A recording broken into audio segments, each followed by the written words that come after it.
So now I'm gonna pull down the veneer of like, oh, this is how it should be. And I'm just gonna be really honest with you. The idea of cutting more vegetables, I don't love it. I'm Gabby Reece, retired professional volleyball player, fitness expert, mom, podcast host, and entrepreneur.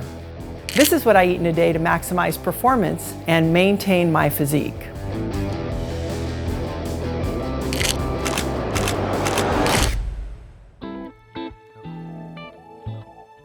It's really common that people ask me, hey, do I eat different now versus before I retired playing volleyball? So I ate a lot more carbohydrates, things like pasta. Remember, I was from the days of carbo loading. And now I just really keep it simple. Plants and animals. I'm really extra mindful of my sugar versus back then, I think I worried a lot less about it. And also oils, the oils I'm cooking in, and aware of asking when I go to a restaurant, what oils are they using to prepare and cook the food in. Now I want to preface this whole thing by saying I am an owner in Laird Superfood. This is not a commercial. I can give you other options that you can do at home. I'm merely sharing what I do at home. I don't actually eat food for breakfast. I get up around 6:30. I've been sleeping hopefully for about 8 hours. The first thing I do is about 24 ounces of water. I will add 1 serving of reds and 1 serving of greens. I mix them together. There's fiber in here. It sits in my gut for about 48 hours. There's upcycled fruits and veggies. There's adaptogens. Not only am I getting hydrated because I'm drinking water, but I'm also getting some wonderful ingredients to support me right away, which also makes me feel good. I drink that. Now I'm off to the races. I'm into my coffee. So with my coffee, I add extra fat. Caffeine gives the body energy. Fat gives the brain energy. And I love the way that the fat interacts with the caffeine. I get a nice, easy, steady climb of energy. I have a teaspoon of real coconut oil. Then what I'll do before I put these shots of espresso, I use 3 shots, is I will do 1 serving of the mocha. Something about the chocolate gets me out of bed. I love it. But the other thing of this is we've got a protein creamer now. You're already drinking coffee. How do we make that benefit you even more? And what you hear from people is I can't get enough protein throughout my day. So bang, 12 servings right there. So what I love about this, no natural, no artificial flavors. There's coconut sugar in there. There's adaptogens.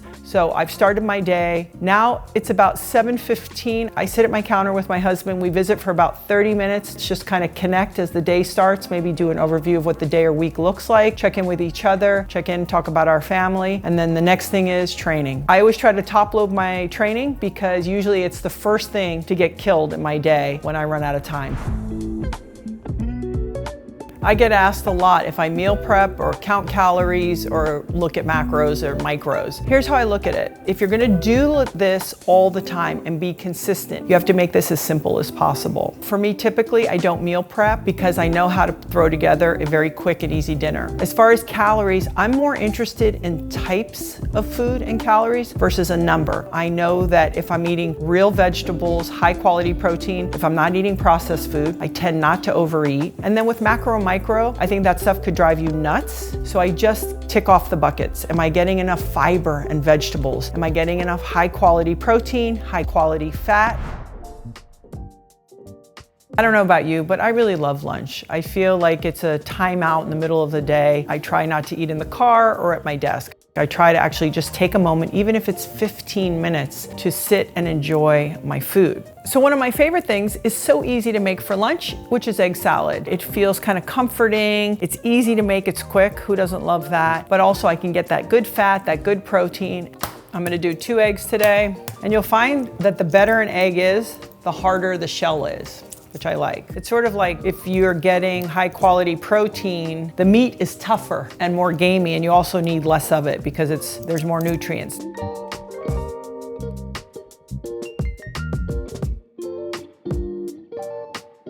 By the way, I'm not opposed to a good gluten-free toast, but that's not what I'm doing today. So I've got my egg salad. I just put it here with some lettuce. I can either literally pick up the lettuce and put it in my mouth, or maybe I'll make a big mess of it and use my knife and fork. The other thing I'm gonna do is I had like a little bit of a fake taco night last night, so I've got leftover guacamole. Why am I doing that? For taste, for excitement, but also for more fat. I'm gonna put a little bit of extra olive oil, just drizzle it nice and easy. Now, because this is on the lighter side, how I'm gonna end this meal is with a few of these. So I'll eat about this many mac nuts at the end to finish my meal with fat, because now I will feel satisfied and it'll take me through to dinner.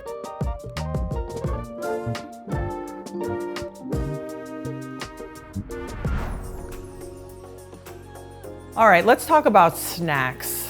What I try to do personally is not do a ton of snacking. The digestive process is very taxing on your body, and a lot of times the things that we can reach for snacks, they're not that great for us. So for me personally, I try to actually just have a giant thing of water, and if I want to zhuzh it up and get creative, I might take a splash of like pomegranate juice or put some lemon in there with a little bit of stevia. The key thing is to make sure that you're getting the nutrition that you need at your lunch that can actually sustain you through to dinner. Because most of us, let's face it, we're not starving. We don't need to snack. We're just using that as either a stress relief, something to do, a break in the day.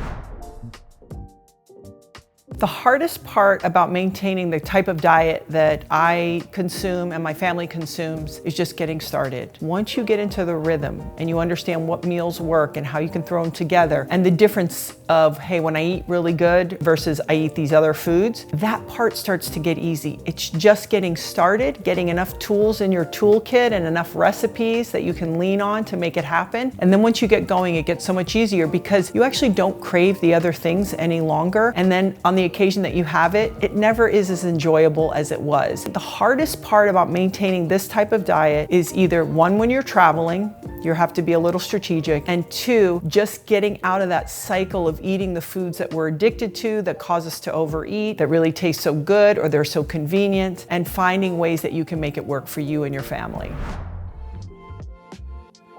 What's for dinner?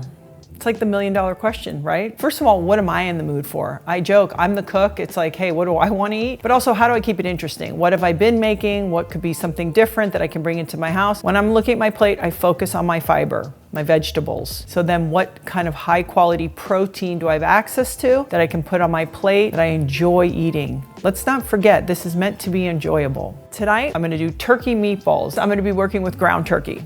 Really simple, organic, got it from the market. Now the thing about turkey is it can be tricky to make it taste good. So what I'm gonna do is make turkey meatballs. So that means the sauce around it's gonna be kind of the star of the show. Because let's face it, you can only do so much with turkey. With this, I mix eggs in with my turkey. So for about every 3/4 of a pound, I use 1 egg. Then for me personally, I put in raw onions. I chop up some parsley, throw it in there, and I make little, nice turkey meatballs. But what I've done prior to that is in a big pan, I've cooked down tomatoes. You can get big ones or small ones. I just cut these in half, put it in with garlic and olive oil. And literally, as I'm preparing the meatballs, that's already rolling in my pan and it's breaking down. It's making a nice kind of sauce for it. Then I start to cook my meatballs. When I'm done with that, this is something really exciting that I learned from a friend of mine, coconut cream.